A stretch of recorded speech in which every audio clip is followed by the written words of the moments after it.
Lecture number 4 of React JS and 16 of advance web development course. और कल हमने JSX के बारे में डिस्कस किया था और कंपोनेंट्स के बारे में डिस्कस किया था। तो फर्दर तरह से हम इसको इलेबोरेट कर सकते हैं। अब लेट्स सपोज कि मैं इसके अंदर एक कंपोनेंट क्रिएट करता हूँ। कल आपको याद होगा हमने एक कंपोनेंट क्रिएट किया था, तो कोई भी आप कंपोनेंट क्रिएट कर सकते हैं। मैं लेट्स सपोज के जो है ना वो कार के नाम से ले लेता हूँ, या कोई नहीं देना चाहता, बल्कि जो ऊपर लिखा हुआ है वही इधर क्या होना चाहिए, डिस्प्ले होना चाहिए। क्योंकि हमने प्रॉप्स के अंदर पढ़ा ना कि हम एक्सटर्नल प्रॉपर्टीज को इसके साथ क्या करें, इंटरलिंक करें। क्लियर हो गया?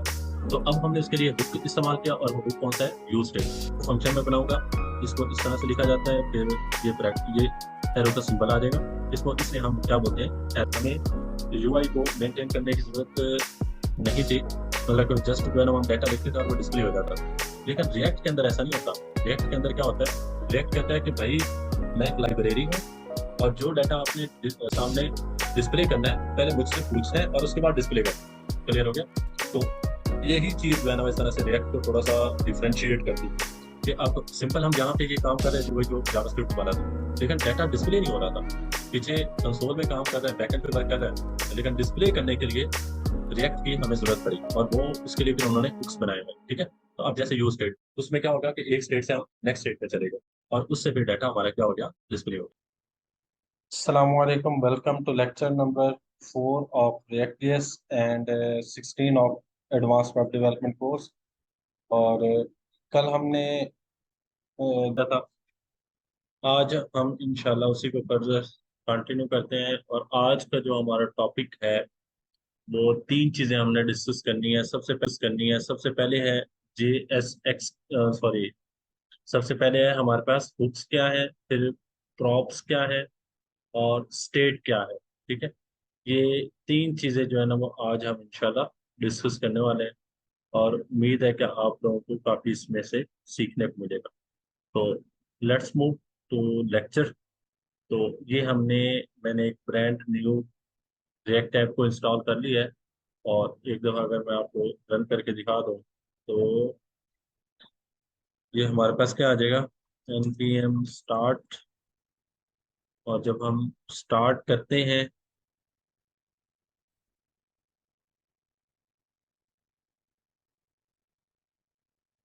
तो ये कुछ इस तरह से हमारे पास डिस्प्ले होगा। ठीक है?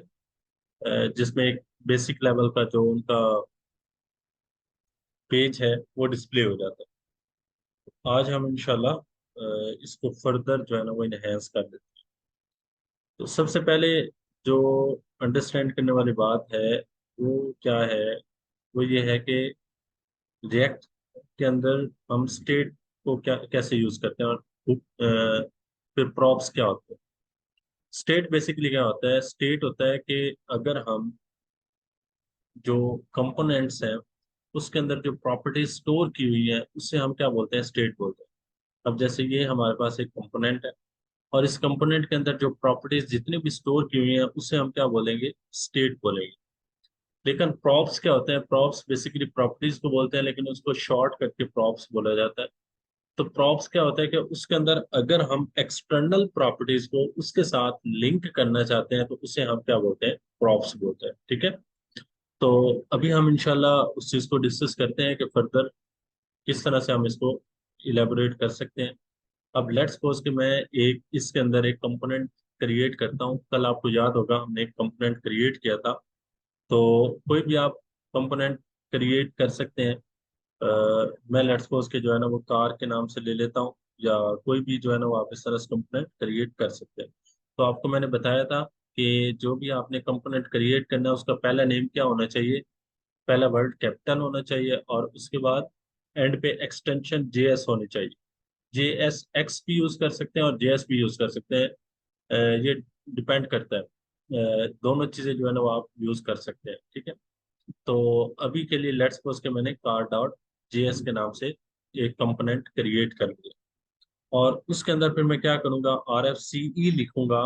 तो वो मेरा सारा बेसिक जो उसका लेआउट है वो डिजाइन करके मुझे दे देगा।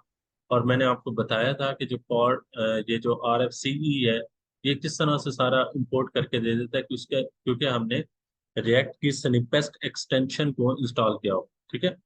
उसके अलावा अगर आप लिखना भी चाहें तो सिंपल ये फंक्शन आ गया, और उसके बाद रिटर्न करेंगे, और ये डिव आ जाएगा और ये हमारे पास इसको हम एक्सपोर्ट करें, ये कल हमने डिटेल में डिस्कस कर लिया था। अच्छा, अब हम क्या करेंगे कि इसके अंदर लेट्स सपोज के मैं क्या करता हूँ, कोई वैल्यू लिख लेता हूँ। अ, जैसे लेट्स सपोज के मैं डिव के अंदर कोई एक सिंपल मैं रिटर्न करवा लेता हूँ, H1, सॉरी किधर लिख दिया, ये हमारे पास आ गया। तो अब इसके अंदर मैं क्या लिखूंगा जी, H1, और H1 में लिख लेता हूँ जी माई कार इज, ठीक है, कुछ भी मैं इस तरह से लिख लेता हूँ। अब मैं इसको सेव करवाऊंगा, और अगर मैं रन करूं तो अभी ये डिस्प्ले नहीं हुआ। क्यों नहीं डिस्प्ले हुआ? क्योंकि हमने अभी इस कंपोनेंट को इसके साथ अटैच नहीं किया। तो ये हमारा बेसिकली मेन एसएसएमएल फाइल होती है जहाँ से सारी चीज़ें रेंडर हो रही होती है। तो मैं क्या करूँगा, मैं जाऊँगा और इस सारे को यहाँ से रिमूव कर लेता हूँ। और अब मैं अगर इसको चेक करना चाहूँ तो ये वार्निंग मुझे शो कर रहा है, क्योंकि वो कह रहा है जी लोगो आपने क्लास यूज की हुई है लेकिन आपने इस क्लास को कभी मतलब यूज नहीं किया, डिफाइन किया हुआ है। तो हम लेट्स सपोज कि इसको भी अभी क्या करते हैं, यहाँ से रिमूव कर लेते हैं और मैं इसे सेव करता हूँ। तो अभी मेरे पास कुछ नहीं डिस्प्ले हो रहा, ठीक है। लेकिन आपके माइंड में क्वेश्चन आएगा कि जो हमने यहाँ पे कार डॉट जेएस के अंदर लिखा था वो तो यहाँ पे शो नहीं हो रहा। तो उसको हम अभी यहाँ पर शो करवाएंगे। तो शो कैसे करवाएंगे, पहले हम इसको करेंगे इंपोर्ट। इंपोर्ट किसको करना है जी, कार को, ठीक है। मैंने कार को किया, कहाँ से करना है, फ्रॉम कार जेएस को। और ये कल मैंने आपको बताया था कि डॉट स्लैश का मतलब क्या होता है, यानी उसी डायरेक्टरी में रहते हुए कार डॉट जेएस के जरिए कार को इंपोर्ट करो। और ये डॉट स्लैश कार जस्ट लिखा जाता है, जेएस लिखने की जरूरत हमें नहीं होती। अब हम क्या करेंगे, ये जो फंक्शन था कार को, इसी कंपोनेंट को हम यहाँ पर रेंडर करें। तो रेंडर करने के लिए पहला वर्ड इसका कैपिटल आ गया, ठीक है। और उसके बाद फिर हम इसको सेल्फ क्लोजिंग टैग लगाएंगे। अब इसको अगेन हम कंपाइल करते हैं, तो ये देखें जी ये मेरे पास लिखा हुआ आ गया है, ठीक है। तो इट मीन कि ये हमारा जो कंपोनेंट है सही तरह से वर्क कर रहा है। और एक और चीज मैंने आपको बताई थी, वो ये थी कि अगर लेट्स सपोज के मैं यहाँ पे कोई वेरिएबल के अंदर वैल्यू को पास कर लेता हूँ, कि अब जैसे ये रिटर्न करवाने से पहले मैं लिख देता हूँ let A is equal to, कुछ भी मैं लिख लेता हूँ, कार का नाम लिख लेता हूँ जी, सिटी लिख लेता हूँ, ठीक है। और सॉरी यहाँ पे नहीं, वो दूसरे पेज पे, अ, ये हमारा कार डॉट जेएस था, ठीक है। अब इसके अंदर मैं क्या करता हूँ जी, let car is equal to, let A is equal to, और सिटी मैंने लिख दिया, ठीक है। तो इसको मैं अगर यहाँ पर यूज करवाना चाहूँ तो मैं किस तरह से कर सकता हूँ, मैं यहाँ पे लिखूंगा उसका, उस वेरिएबल का नाम है, ठीक है। तो ये मेरा सक्सेसफुली कंपाइल हो जाएगा और ये देखें माई कार इज सिटी लिखा हुआ आ गया। तो जब भी हम वेरिएबल को यूज करना चाहते हैं तो उसको इस तरह से ऑब्जेक्ट में यूज करते हैं। लेकिन अगर इसी चीज को मैं एक एक्सटर्नल फॉर्म में लेकर आना चाहता हूँ, ठीक है, तो उसके लिए फिर क्या होगा कि अब जैसे लेट्स सपोज कि ये हमारे पास my car is equal to A लिखा हुआ है, और ये A is equal to city हमने कुछ लिखा हुआ है, लेकिन यही हम प्रॉपर्टीज को एक्सटर्नल यूज करना चाहते हैं।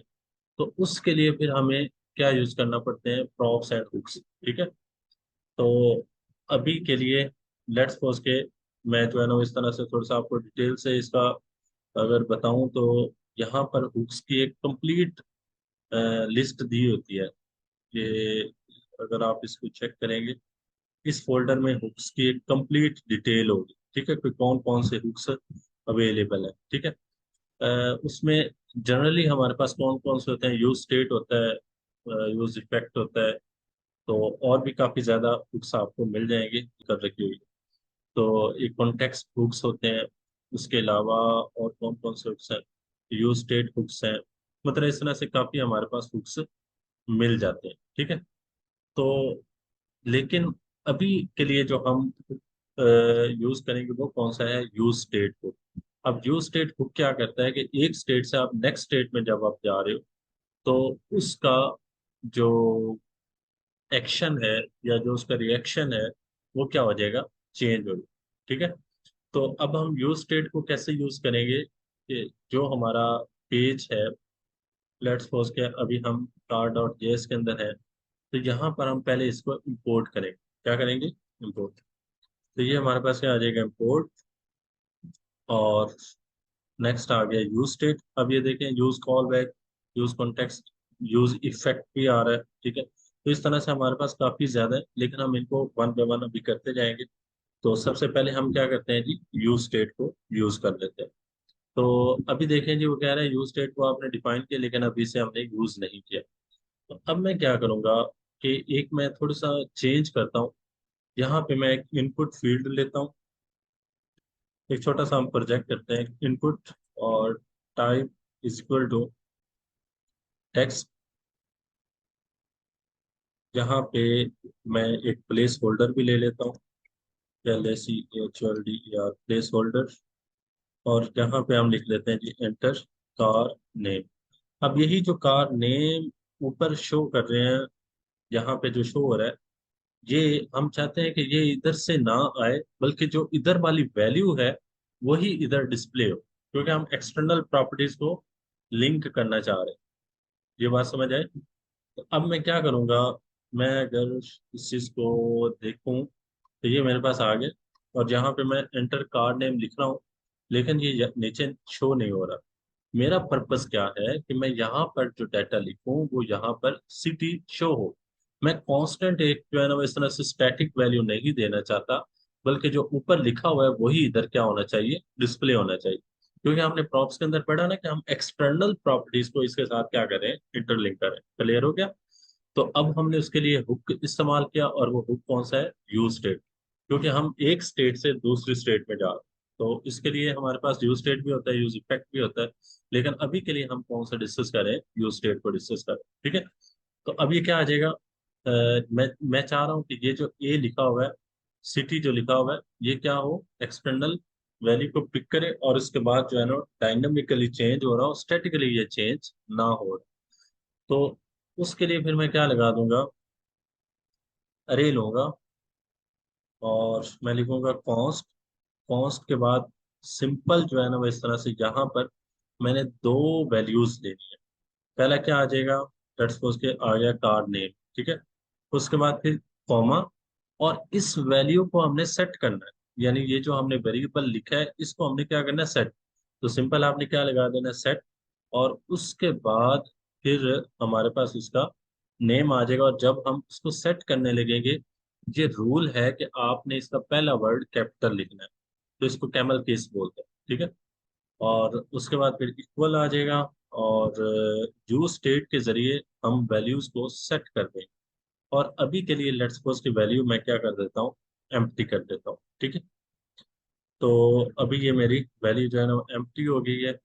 और इसको दोबारा अंडरस्टैंड कर लें। सबसे पहले हमने क्या किया, फंक्शन को डिफाइन किया। फंक्शन के बाद हमने कांस्टेंट वैल्यू ली, और उसके अंदर हमने वेरिएबल पास करवाया। और उस वेरिएबल को फिर हमने सेट करना है।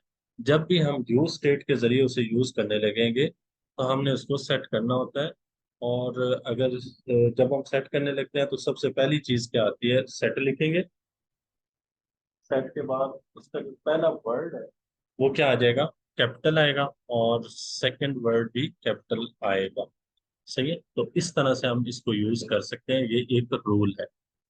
अच्छा, ये हमने इसको सेट कर लिया। और उसके बाद फिर आगे हम इसको क्या करें जी, input type equal text placeholder equal enter a card name.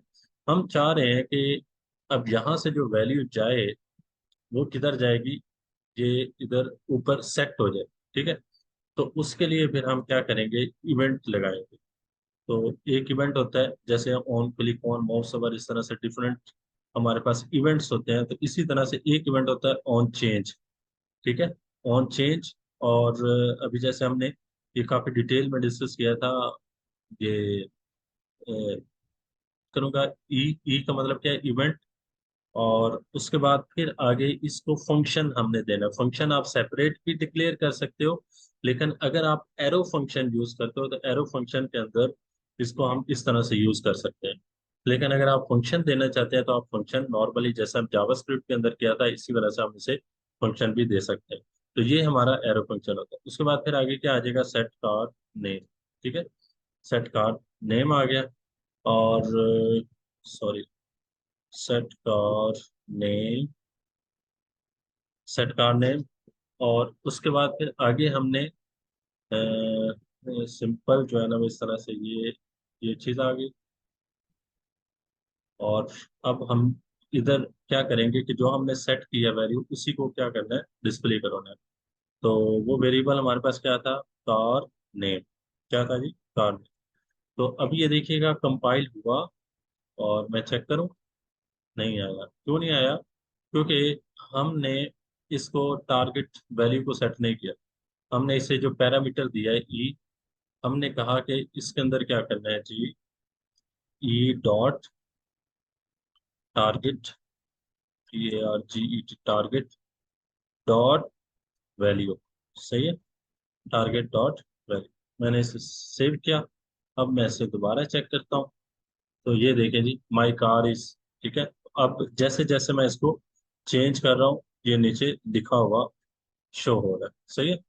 तो अब ये देखिए, जैसे मैंने सिटी लिखा नीचे सिटी आ गया। अगर मैं सिविक लिखता हूँ तो नीचे सिविक आ जाएगा। तो अब ये क्या है, प्रॉपर्टीज यहाँ से जा रही हैं और ये पास होकर यहाँ पर डिस्प्ले हो रहा है। ठीक है, तो इसे हम क्या बोलते हैं, प्रॉप्स। यानी स्टेट से हम प्रॉप्स में आ गए। और साथ में मैंने आपको बताया कि जब हम किसी एक स्टेट से दूसरी स्टेट में जा रहे होते हैं तो उस वक्त फिर हमें हुक की जरूरत पड़ती है। और हुक हमारे पास काफी ज्यादा है, यानी चार मोस्ट पॉपुलर है। वैसे तो और भी काफी ज्यादा है, ये नोड मॉड्यूल्स के अंदर उनकी एक पूरी लिस्ट दी हुई है। लेकिन अगर आप मतलब कि ज्यादा फेमिलियर मतलब यूज करना चाहते हैं तो वो चार है, यूज स्टेट है, यूज इफेक्टिव और इस तरह से दो तीन है। लेकिन अभी के लिए फिलहाल हम यूज स्टेट को यूज करेंगे। फिर जब आगे हम एक प्रोजेक्ट बनाएंगे तो उसमें वो सारे इम्प्लीमेंट हम करेंगे। अभी मैं आपको कोशिश कर रहा हूँ कि आसान करके चीजों को बता सकूं। तो ये बात समझ आ गई कि हमने क्या किया, कि सिंपल जो है ना वो इस तरह से यूज स्टेट को हुक को कॉल किया। और उसके बाद जो है ना वो इसमें वैल्यू को सेट किया। तो वैल्यू को सेट करने के लिए ये रूल है कि हम पहले वेरिएबल का नाम देंगे फिर उसको सेट करेंगे। और सेट करने के बाद फिर हमने एक वैल्यू ली और उस वैल्यू को हमने नेक्स्ट में जाकर चेंज किया। ठीक है, तो ये हमारा क्या हो गया, ये जो है ना वो इस तरह से प्रॉप्स और स्टेट के बारे में डिस्कस कर। अब इसी को अगर हम एक फर्दर एक और प्रोजेक्ट लेते हैं और उसमें इसको हम डिस्कस कर लेते हैं। तो अभी के लिए क्या है जी, ये मेरा ऐप डॉट जेएस आ गया और ये मेरा कार का कंपोनेंट पड़ा हुआ है। और इसी के अंदर लेट्स सपोज के मैं क्या कर लेता हूँ, जहाँ पे भी हूँ वो इंपोर्ट कर लूंगा। कहीं पे भी आप इंपोर्ट करवा सकते हैं, फर्स्ट सेकंड लाइन थर्ड किसी भी। मैं क्या लिखूंगा जी, इंपोर्ट और यूज स्टेट। ये मैंने लिखा तो वो खुद ब खुद इसको कॉल कर देगा फ्रॉम डेट। ठीक है, अब ये हमारे पास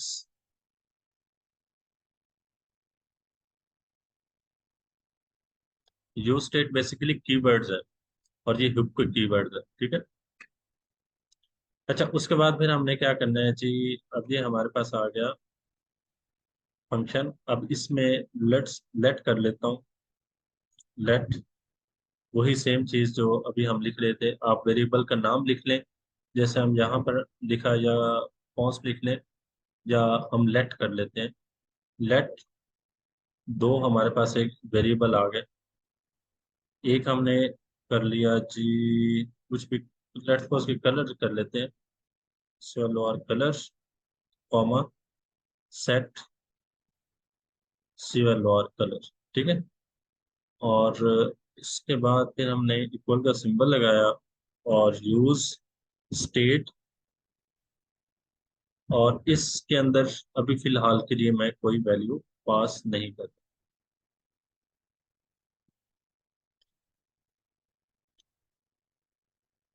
अच्छा, बल्कि मैं इसको अभी एक दफा रहने देता हूँ, पहले मैं आपको नीचे जाकर कुछ चीजें समझा देता हूँ।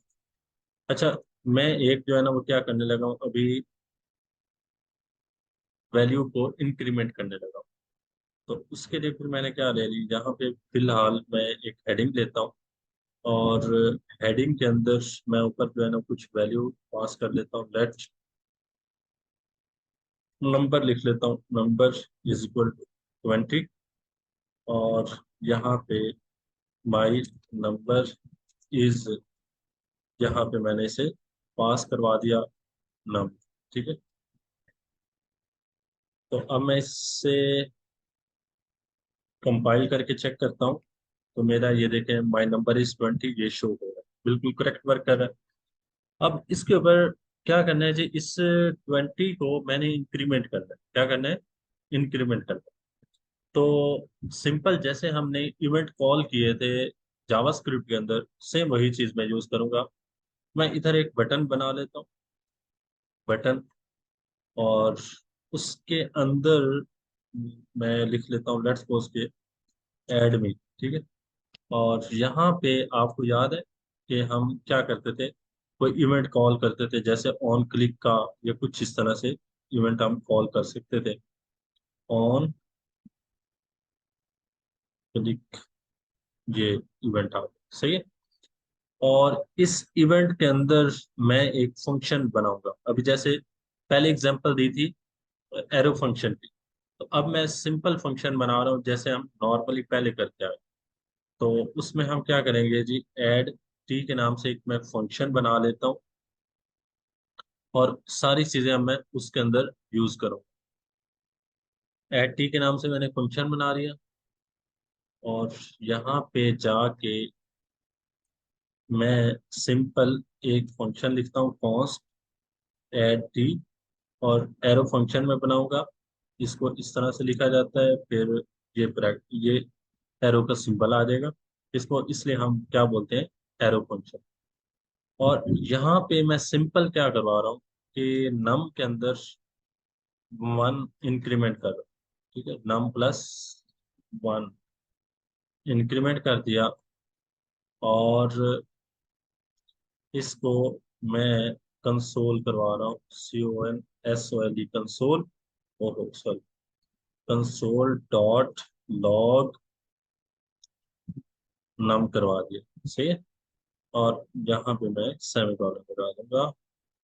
अच्छा, वो यूज स्टेट का वार्निंग दे रहा है। तो अच्छा, ये देखें, ऐड मी के ऊपर क्लिक कर रहा हूँ लेकिन ऊपर शो नहीं हो रहा।